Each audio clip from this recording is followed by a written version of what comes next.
एक आदमी ने एक बहुत ही खूबसूरत लड़की से शादी की। शादी के बाद दोनों की ज़िंदगी बहुत प्यार से गुजर रही थी। वह उसे बहुत चाहता था और उसकी खूबसूरती की हमेशा तारीफ किया करता था। लेकिन कुछ महीनों के बाद लड़की को चर्म रोग यानी स्किन डिजीज़ हो गया और धीरे धीरे उसकी खूबसूरती जाने लगी।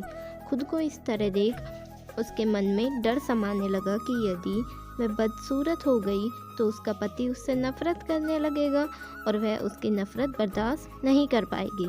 इस बीच एक दिन पति को किसी काम से शहर से बाहर जाना पड़ा। काम खत्म कर जब वह घर वापस लौट रहा था तो उसका एक्सीडेंट हो गया। एक्सीडेंट में उसने अपनी दोनों आंखें खो दी, लेकिन इसके बावजूद भी उन दोनों की ज़िंदगी सामान्य तरीके से आगे बढ़ती रही। समय गुजरता रहा और अपने चर्म रोग के कारण लड़की ने अपनी खूबसूरती पूरी तरह गंवा दी। वह बदसूरत हो गई, लेकिन अंधे पति को इस बारे में कुछ भी पता नहीं था, इसलिए इसका उनके खुशहाल विवाहित जीवन पर कोई प्रभाव नहीं पड़ा। वह उसे उसी तरह प्यार करता रहा। एक दिन उस लड़की की मौत हो गई। पति अब अकेला हो गया था। वह बहुत दुखी था। वह उस शहर को छोड़कर जाना चाहता था। उसने अंतिम संस्कार की सारी क्रियाविधि पूर्ण की और शहर छोड़कर जाने लगा। तभी एक आदमी ने पीछे से उसे पुकारा और पास आकर कहा, अब तुम बिना सहारे के अकेले कैसे चल पाओगे? इतने साल तो तुम्हारी पत्नी तुम्हारी मदद किया करती थी, अब तुम अकेले कैसे रहोगे?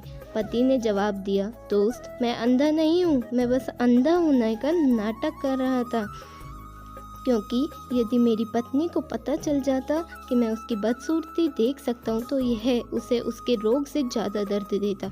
इसलिए मैंने इतने साल अंधे होने का दिखावा किया। वह बहुत अच्छी पत्नी थी, मैं तो बस उसे खुश रखना चाहता था।